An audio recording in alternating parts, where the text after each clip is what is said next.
ابو سفیانی منصوبوں کو ہمیشہ ہر دور میں ہر تاریخ کے موڑ کی ذمہ داری لے کر کہہ رہا ہوں دوستو. دامن وقت سے گنجائش نہیں کہ حوالے دوں، لیکن ہر ذمہ داری موجود ہے. ذمہ داری سے کہہ رہا ہوں کہ تاریخ کے ہر موڑ پر جب کبھی بھی ابو سفیانی منصوبوں کو خاک میں ملایا ہے تو وہ صرف خون ابو طالب نے ملایا ہے. ان کا منصوبہ یہ تھا کہ تاج اسلام اٹھا کر اس ناپاک کے سر پر رکھ دیا جائے، اور ابو طالب کا عزم یہ تھا، اس کے خون کا عزم یہ تھا کہ اسلام پاک دین ہے، اسلام پاکیزہ شریعت ہے، اسلام معصوموں کے ذریعے سے آیا ہے، اسلام خاندان رسالت کا طرح امتیاز ہے، اسلام خانوادہ زہرا سے آیا ہے، اسلام آئے تفسیر کا مرکز ہے، اسلام مرکز وحی نظیر تنزیل قرآن ہے، اسلام مرکز سب تنویر ایمان ہے، اسلام مرکز و محور تعمیر کعبہ ہے، اسلام دین مکمل ہے، اسلام نعمت کامل ہے، اسلام معصوم سینوں سے معصوم سینے کی طرف آیا ہے. خاندان ابو طالب کو اچھی طرح اس بات کا علم تھا، اس لیے بعد غدیر ابو سفیان کے منصوبوں کو کامیاب نہیں ہونے دیا. آیا تھا ابو سفیان، بھیس بدل کر بھی آیا تھا، چال لے کر بھی آیا تھا، مگر دیوانے کو پتا نہیں تھا کہ آیا کس کے بعد تھا. صلوات بھیجنا محمد علیہ محمد پر آپ اقتدار دیکھیں بھائی. پورے اشرے کا جو میں ماحصل دینا چاہتا ہوں وہ اس جملے میں ہے، اور وہ جملہ میرا نہیں ہے، میرے مولا کا جملہ ہے. میں توجہ آپ کی چاہوں گا اتنی ہی، اس لیے کہ یہ میرے مولا کا جملہ ہے جہاں کچھ کہنے کی ضرورت ہی نہیں ہے. پوری تاریخ ایک جملے میں مولا نے مکمل کر دی. جب حکومت کے فیصلے ہو رہے تھے تو ابو سفیان اس وقت اس میں شامل نہیں تھا، اس وقت علی کے دروازے پر آیا تھا. آ کر کہتا ہے یا علی، حکومت وقت امارت وقت، میں جان بوجھ کر لفظ محتاط استعمال کر رہا ہوں، حکومت وقت امارت وقت بڑے خاندانوں سے نکل کر غلاموں کے خاندان میں جا رہی ہے، چھوٹے خاندانوں میں جا رہی ہے. اسٹیٹس کے اعتبار سے تو عرب میں دو ہی بڑے خاندان ہیں، یا بنی ہاشم ہیں یا بنی امیہ ہیں. میں آپ کے ہاتھ پر بیعت کرتا ہوں، لشکر کی ضرورت ہے مجھ سے لے لیں، عسکر کی ضرورت ہے مجھ سے لے لیں. میں مدینے کی گلیوں کو فوجوں سے، سواروں سے، گھوڑوں سے، پیادوں سے بھر دیتا ہوں.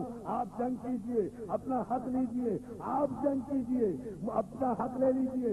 اسلام کی حکومت نکل کر غلاموں کے خاندان میں جا رہی ہے. ساری تاریخ قربان، مسلمانوں سجدے کیا کرو نجف اشرف میں جا کر علی کے آستانے پر، کہ جس کی زبان لسان اللہ سے نکلے ہوئے ایک جملے نے غدیر سے لے کر کربلا تک کے پورے مضمون کو مکمل کر کے ابو سفیان کے چہرے سے نقاب الٹ کر ایک تاریخی جملہ میرے مولا نے کہا.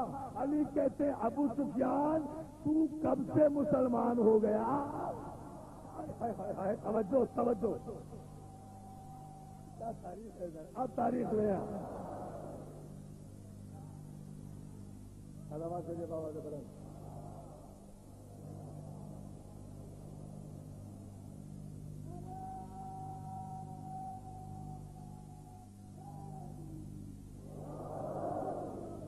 ایک مرتبہ اور دو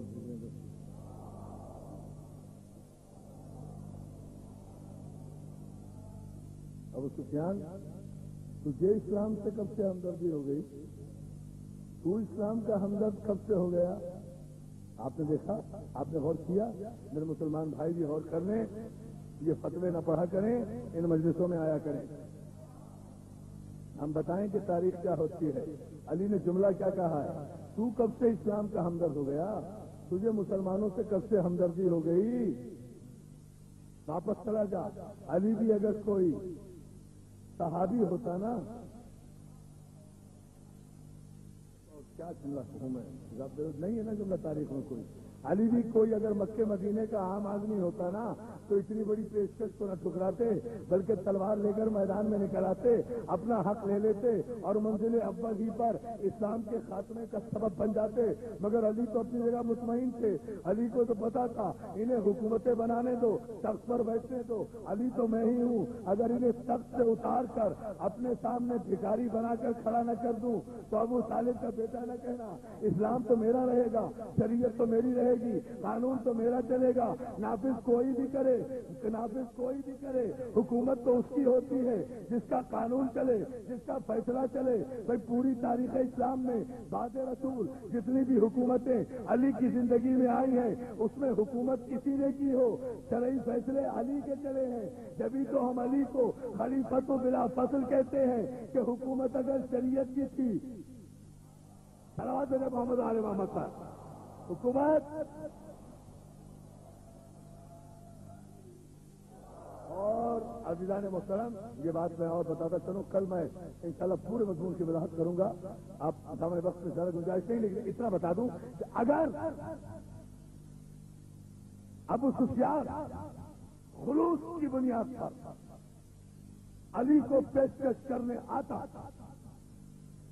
تو کبھی بھی ابو سفیان کا بیٹا مسلمانوں کے پہلے منتخب جمہوری خلیفہ راشد سے،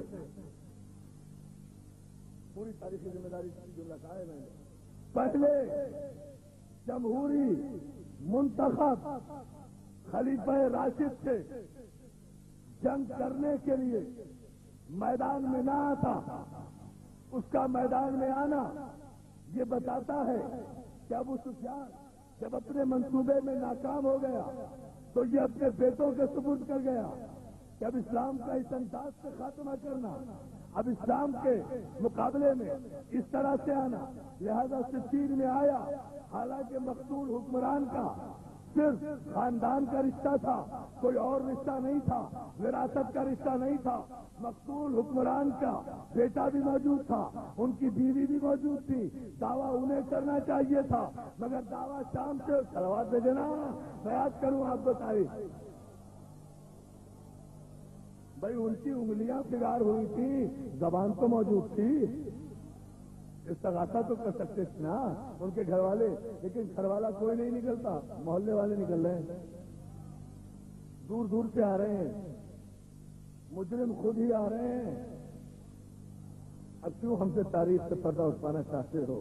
اتنا ہی جملہ کافی ہے، دور دور سے وارث آ رہے ہیں بننے کے بعد، لیکن میں قربان ہو جاؤں عزیزان محترم، یہاں بھی علی نے خون مسلم کی بے حرمتی نہ کرنے کا مشورہ دیا، ابو سفیان کے بیٹے کو بتایا کہ مسلمانوں کا خون اس طرح لڑ لڑ کر رائے گا نہ کر، ایسا کر تو بڑا بہادر بنتا ہے نا، بڑا چالاک بنتا ہے، میں تو 25 برس سے تلوار میان میں رکھے ہوئے ہوں، صلوات دے دینا محمد آل محمد صاحب، میں تو 25 برس سے تلوار میان میں رکھے ہوئے ہوں، اب تو میں سن و سال کے اس مرحلے میں بھی نہیں ہوں، کیوں آپس میں مسلمانوں کا خون بہا رہا ہے، کیوں گردنیں اڑوا رہا ہے؟ ایسا کر تو اپنے خیمے سے نکل، میں اپنے خیمے سے باہر آتا ہوں، ہم دونوں جنگ کر لیتے ہیں، جو جیتا رہے گا وہ حکومت کر لے گا، جو مر جائے گا فیصلہ ہو جائے گا۔ علی کا یہ پیغام جیسے ہی امیر شام کی مجلس شورا میں پہنچا، اس کے چیف ایڈوائزر مروان نے فوراً کہا بڑا اچھا مشورہ ہے، کیوں ہمیں مروا رہا ہے بھائی، حکومت تجھے کرنا ہے، جا کر علی سے مقابلہ کر لے، جو جیت جائے گا بات ختم ہو جائے گی۔ ویسے علی بھی تو 25 سال سے لڑ ہی نہیں رہے، اب تو پریکٹس میں بھی نہیں ہوں گے، توجہ ہے نا، توجہ اب تو پریکٹس میں بھی نہیں ہوں گے، کیوں وہ کر سارے مسلمانوں کا خون بہا رہا ہے، کیا علی کے مقابلے پر چلے؟ میں کہہ رہا تھا نا دوستو کہ یہ معاویہ اور اس کی اولادیں جانتے سب کچھ ہیں مگر مانتے نہیں ہیں، اللہ محترم فوراً مروان کے ران پر ہاتھ مار کر کہتا ہے بدبخت نمک میرا کھاتا ہے، تعریف علی کی کرتا ہے، تجھے شرم نہیں آتی؟ تجھے یہ نہیں پتا مجھے بھیج رہا ہے علی کے مقابلے میں تاکہ اس کے مقابل میں جا کر میں مارا جاؤں، تو تک سے حکومت پر آ جائے، تجھے نہیں پتا علی ہے، چاہے بچپن میں ہو یا بڑھاپے میں ہو، یا علی یا علی۔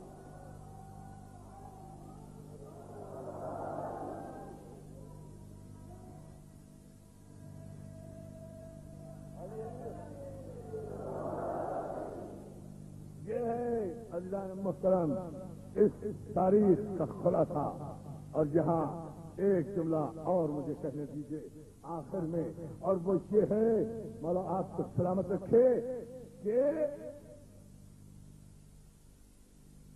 اس سین کی جنگ کی ابتدا بھی علی کی طرف سے نہیں ہوئی.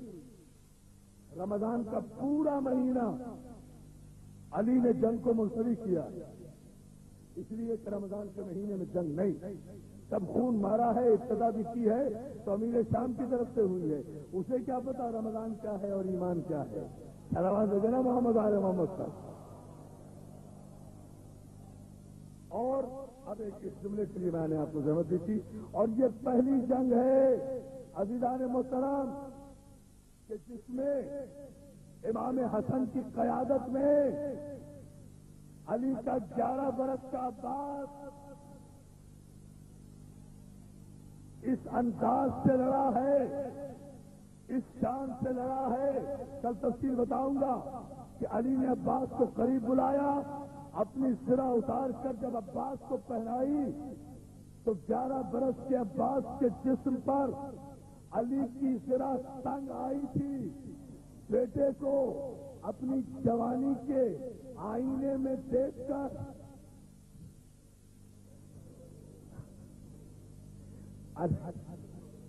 علی نے آنکھیں بند کر کے کہا ماشاء اللہ محمد حنفیہ، جاؤ ذرا خیمے سے ہماری نقاب تو اٹھا لاؤ، کہیں ہمارے چاند کو نظر نہ لگ جائے.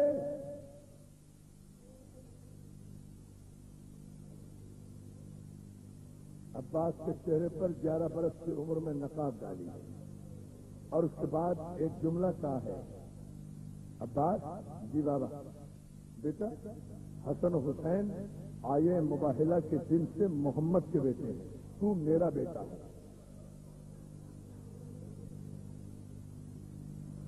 آپ تو رونے کے لیے بچے ایک دن رہ گیا ہے نا. مرزا آئے مباہلہ کے دن سے حسن حسین محمد کے بیٹے ہیں، تو میرا بیٹا ہے، تو میری نماز شب کی دعاؤں کا نتیجہ ہے. میں نے اپنے رب سے تجھے مانگا ہے، آج میں پہلی مرتبہ تجھے میدان میں بھیج رہا ہوں. میرے لال تیری عمر 11 برس ہے، تجھے لڑنے کا تجربہ نہیں، لیکن تو علی کا بیٹا ہے. عباس پلٹ کے کہتے ہیں بابا مجھے صرف اتنا بتا کب تک لڑوں.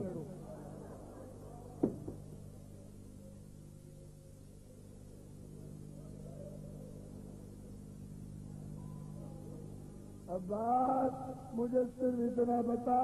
عباس کہتے ہیں میرے بابا مجھے صرف اتنا بتا دو میں کب تک لڑوں. دوستوں میرے نوجوانوں، عباس کے غلاموں، تم یہ جملہ ضرور سن کر دعائیں دو گے، بزرگ مجھے دعائیں دیں گے. علی کہتے ہیں عباس اس وقت تک تلوار میان میں نہ رکھنا جب تک عین میدان جنگ میں آ کر تیری چمکتی ہوئی تلوار کا بوسا میری تلوار آ کر نہ لے، چلابی نہ دے تیری تلوار کو، تلوار نہ روکنا. عزادارو علی سے اجازت ملی، اس عباس گھوڑے سے اتر کر حسین کے پاس آ کر کہتے آقا آپ کی طرف سے بھی اجازت ہے. حسین کہتے ہاں عباس لڑنے کی اجازت ہے. چلتے چلتے کہتا ہے مولا جس طرح آج لڑنے کی اجازت بھی ہے. سمجھ گئے پہنچ گئے. ہاں مولا تمہیں سلامت رکھے. چلتے چلتے عباس نے کہا ہے مولا حسین جیسے آج لڑنے کی اجازت بھی ہے آئندہ بھی ایسی اجازت دے دینا، مگر ہائے آج 8 محرم، آج عباس کے کاندھے پہ علم میں مشق، ہاتھ میں تلوار. اجازت تو دے دی مگر پھر آواز دی عباس ادھر آؤ. عباس واپس آئے. جی مولا. کہا بیٹا یہ تلوار یہاں رکھ دو.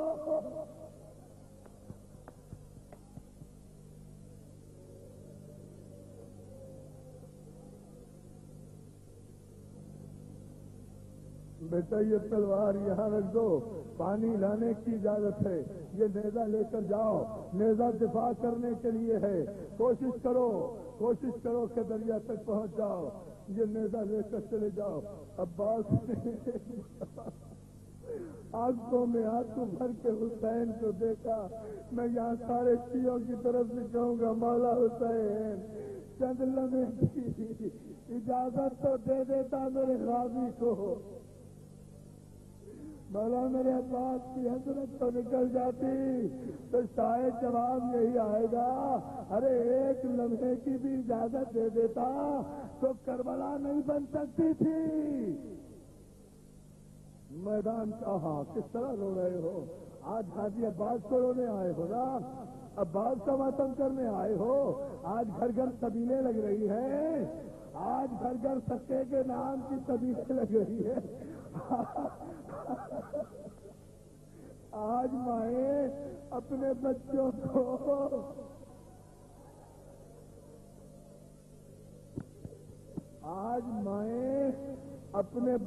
کو عباس کا صدقہ بنا رہی ہے۔ آج بچے دیکھو نا، کیسی کیسے شیعوں کے بچے، کتنے کتنے رئیسوں کے بچے آج گولیاں ڈالے ہوئے عباس کے نام پر پیسے مانگ رہے ہیں، شرم محسوس نہیں کر رہے، ارے غازی کے فقیر ہیں۔ جدا چل رہا ہے میرے بھائی، آج غازی کے نام پر ہمارے چھوٹے چھوٹے بچے مانگ رہے ہیں غازی کا صدقہ دے دو۔ دروازوں میں سبیلے، گھروں پر سبیلے، ایک دریا پہ قبضہ کر کے پانی نہ پینے والے عباس ذرا آج سنچولی میں آ جا، دیکھ ہر گھر میں تیرے نام کی صدی، دیکھ میرے مولا ہر گھر میں تیرے نام کی صدیق لگ رہی ہے، ہر دروازے پر عباس کے نام کا پانی پلایا جا رہا ہے، حاضری ہو رہی ہے عباس کی، فریادی ماتم ہو رہے ہیں عباس کے، علم سج رہے ہیں عباس کے، لوہے پڑے جا رہے ہیں عباس کے۔ مگر ازاداروں جملہ سنے گی میری ماں بہنیں، مجھے بتاؤ کوئی مجلس آج ایسی ہوئی جس میں عباس کا ذکر سکینہ کے بغیر؟ روتے رہو مجھے بتاؤ آج کوئی مجلس ایسی ہوئی ہے جس میں عباس کا ذکر سکینہ کے بغیر ہوا ہو، مشق کے بغیر ہوا ہو، پانی کے بغیر ہوا ہو؟ ارے عباس، مشق، سکینہ، پیاس، علم، دریا، ایک ہی تو نام ہے۔ مولا تمہیں سلامت رکھے، روتے رہو اللہ دارو۔ عباس جب چلنے لگے نا، ایک جملہ سننے ازادارو، عباس جب چلنے لگے اور جا کر زینب سے اجازت دی مانگی تو زینب نے کہا عباس میں نے تو اجازت دے دی، مگر ایک لمحے کے لیے رک جا میرے بھائی، اگر تیرے پاس وقت ہے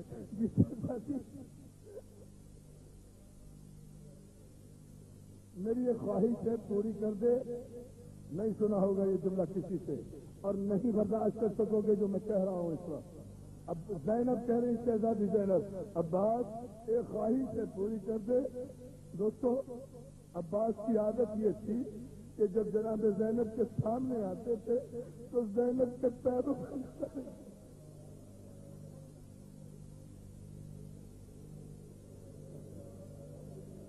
جب زینب کے سامنے آتے تھے تو چہرے پر نظر نہیں رکھتے تھے زینب کے پیروں پر نظر رکھتے تھے۔ آج اجازت مانگنے آئے، عباس کی نظریں زینب کے پیروں پر ہیں، ہاتھ زینب کے چہرے کی طرف ہے اور آنکھیں جھکا کر کے شہزادی اجازت۔ زینب کہتی ہے عباس ایک شرط سے اجازت دوں گی، ایک نظر میرا چہرہ دیکھ تو لے کہ تیرے جانے سے بہن سے کیا گزر رہی ہے۔ جزاک اللہ، کیا مجلس ہو رہی ہے، کیا پرسہ دے رہے ہو؟ عباس ایک نظر دیکھ تو لے میرے لال، آج تک تو نے میرے چہرے کی طرف نہیں دیکھا۔ عباس لڑک کر رہ گیا، مدینے کی طرف رخ کر کے کہتا ہے اماں ام البنین بتا اب میں کیا کروں؟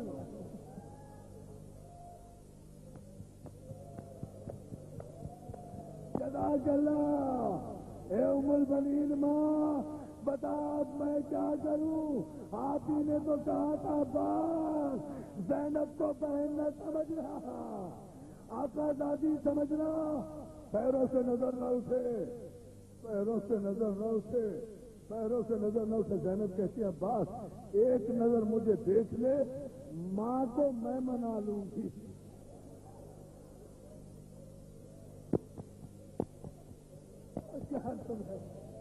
کیا قیامت کی مجلس ہو رہی ہے؟ ماں کو میں منا لوں گی، ایک نظر مجھے دیکھ تو لے۔ عباس سے لڑتے لڑتے کیا شہزادی اجازت؟ کیا مرحبا میرے بھائی، ٹھہر جا عباس، لیلا ادھر آ، رباب ادھر آ، کلثوم ادھر آ، رقیہ ادھر آ، ساری بیویاں عباس کے گرد کھڑی ہو گئی۔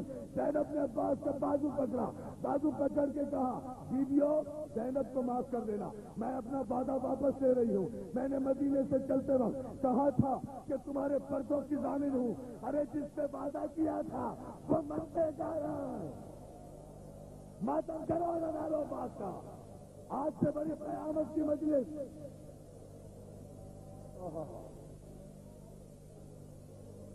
جزاک اللہ جزاک اللہ۔ باقی تفصیل رات کو کروں گا المحسن میں، مگر یہ جملہ سن لو۔ اب بات اجازت لے کر نکلے، گھوڑے پہ سوار ہوئے۔ ادادارو تم تو فرش پہ بیٹھے ہو نا، فرش پہ بیٹھے ہو، سائے میں بیٹھے ہو۔ ادھر عباس خیمے سے نکلے، ادھر حسین زمین سے بیٹھ گئے۔ حسین سے کھڑا نہیں ہوا گیا، اکبر کو بلایا، بیٹا اکبر ہمارے قریب آؤ، بیٹا ہمیں کچھ نظر نہیں آ رہا، علم دیکھ کر ہمیں رخ بتاتے رہو، ہمارا بھائی کس طرف ہے؟ اکبر بتا رہے ہیں بابا علم تیزی سے دریا کی طرف جا رہا ہے، ایسا معلوم ہوتا ہے چچا دریا کی طرف بڑھ رہے ہیں۔ چچا حسین کہتے الحمدللہ، حسین کہتے الحمدللہ۔ ایک مرتبہ اکبر نے خوش ہو کے کہا بابا علم ایک جگہ ٹھہر گیا۔ بڑے سکون سے پہنچ گا، میرے غازی کے مسائل ہیں۔ بابا بابا علم ایک جگہ ٹھہر گیا۔ حسین نے کہا الحمدللہ۔ ایک مرتبہ اب علی اکبر کہتے بابا علم نشیب کی طرف اتر رہا ہے، ایسا لگتا ہے کہ چچا دریا میں پانی بھرنے اتر رہے ہیں۔ حسین نے اللہ کا شکر ادا کیا۔ ادادارو ابھی حسین کا سجدہ شکر مکمل نہیں ہوا تھا کہ اکبر نے تڑپ کے کہا بابا علم پھر بلند ہو رہا ہے۔ حسین نے کہا الحمدللہ۔ بابا ایسا لگتا ہے کہ چچا پانی بھر کے نکل رہے ہیں۔ ایک مرتبہ اکبر نے پھر خوش ہو کر کہا بابا علم تیزی سے خیمے کی طرف بڑھ رہا ہے، خیمے کی طرف بڑھ رہا ہے۔ یہ کہہ کر علی اکبر نے خیمے کی طرف رک کر کے کہا سکینہ بچوں کو بلا لے، سکینہ علم آ رہا ہے، بچوں کو بلا لے، بچوں کو بلا لے۔ چھوٹے چھوٹے بچے ہاتھوں میں خالی چوزے لیے ہوئے در خیمہ پر آ کر کھڑے ہو گئے، سکینہ کی قطار بنا کر، سکینہ کی قیادت میں۔ کہ ایک مرتبہ حسین نے کہا اکبر اب کچھ نظر آیا؟ اکبر نے تڑپ کے کہا بابا بابا غضب ہو گیا، علم نے دائیں سے بائیں کو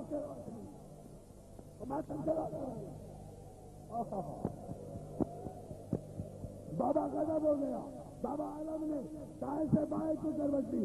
حسین نے کہا پروردگار میرے عباس کی خیر۔ اکبر نے کہا بابا بابا علم نے بائیں سے دائیں کو کروٹ لی، بابا علم ہتھولے کھا رہا ہے، بابا علم نظر، بابا علم نظر، بابا ٹھہرو بیٹا، بابا علم نظر نہیں آ رہا، بابا علم نظر نہیں آ رہا۔ ادھر علم گرا، ادھر حسین کے سر سے امامہ گرا، ادھر حسین کے سر سے امامہ گرا، ادھر سکینہ کے ہاتھ سے پانی کا کوزہ گرا، ادھر زینب کے سر سے چادر گری، علم آ گیا، پانی نہیں آیا۔